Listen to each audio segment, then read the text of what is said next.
In Michigan, cars aren't just transportation, they're a way of life. This state put the world on wheels. But today, the motor is starting to sputter, and the reason might be closer to home than you think, or just across the bridge. Michigan's economy is tied at the hip with Canada's auto sector. Every day, more than $300 million worth of automotive goods cross the border via the Ambassador Bridge alone. But when the U.S. slapped tariffs on imported aluminum and steel, Canada fired back, hitting U.S. auto parts with countermeasures. And for Michigan, that hit wasn't hypothetical, it was brutal. Suddenly, the cost of brake pads, wiring, frames, and even bumpers shot up. Assembly lines stalled, factories trimmed hours, some shut down completely.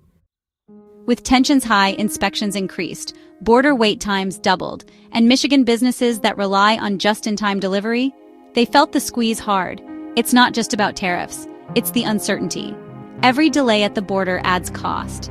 Every new restriction disrupts years of cross-border efficiency. Some days, factories waited hours for parts coming from Windsor. On others, shipments were canceled outright. It's not just autos that are caught in the crossfire.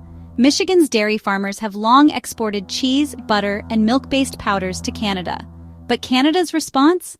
A retaliatory tariff that made Michigan dairy uncompetitive almost overnight. Our biggest customer just stopped buying. They're sourcing from Quebec now.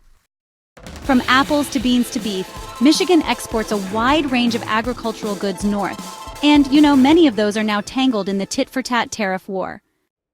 Politicians in Lansing are, stuck in the middle. Some demand tougher action against Canada's supply management system and subsidies. Others warn that retaliation will only hurt Michigan further. And average citizens? They're just trying to hang on. The trade war has made allies into adversaries and neighbors into competitors. My brother works at a parts plant in Windsor. I work here. We used to laugh about it. Now, we don't talk about trade anymore. As electric vehicles rise and the auto industry evolves, Michigan has to ask, does it want to go it alone? Cutting ties with Canada could mean short-term pride, but honestly, long-term pain. Over 230,000 Michigan jobs depend on U.S.-Canada trade. Michigan may be stuck in neutral, but next up is a state trying to go full throttle, with no fuel in the tank.